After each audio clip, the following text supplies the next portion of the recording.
आंगने में बेदिया बनाई बेकुस का गड़ाई बेकुस का गड़ाई बहो सखी तही बेदिया बैठी छठी मैया तो माई के मनाई बताओ माई के मनाई बहो सखी तही बेदिया बैठी छठी मैया तो माई के मना बताओ माई को मनाई बो। गंगा जी से मटिया ले आई बयंगना लिपाई बयंगना लिपाई बो सखी फूलेवा से अंग ना सजाई बचंदनी छवाई बचंदनी तनवाई बो सखी फूलेवा से अंगना सजाई बचंदनी तनवाई बो। भैंसिया के दूधवा मंगाई बदहिया जमाई बदहिया जमाई बहो सखी घियावा के दिया ना जलाई बजलवा चढ़ाई बजलवा चढ़ाई बहो सखी घियोवा के दिया ना जलाई बजलवा चढ़ाई बजलवा चढ़ाई बहो।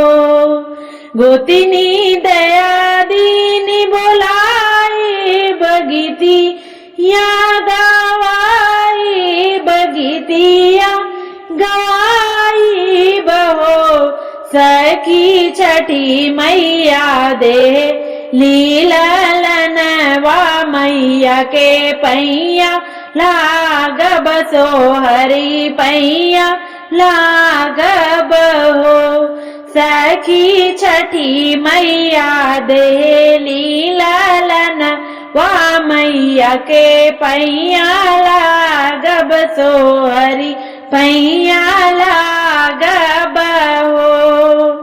लाल चुनरिया ओढ़ाइब माई के सेनु चढ़ाइब माई के सेनु चढ़ाइब मैया कटी है हम सग रोबलैया तो माई के सुनाई बहो मैया कटी है ओ सग रोबलैया तो माई कही सुनाई बहो।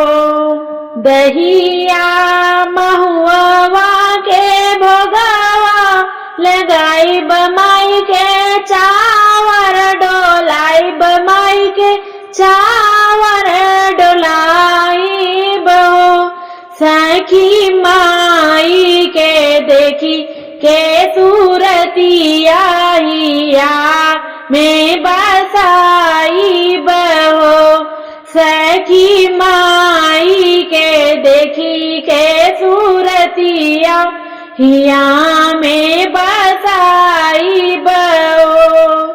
घरवा के मांग बसुख हाली अपने खातिर से नूर अपने खातिर से नूर सखी बबुआ के लमा हरि उमरिया तो बुधिया ज्ञान मांगब हो सखी बबुआ के लमा हरि उमरिया तो बुधिया ज्ञान मांगब हो।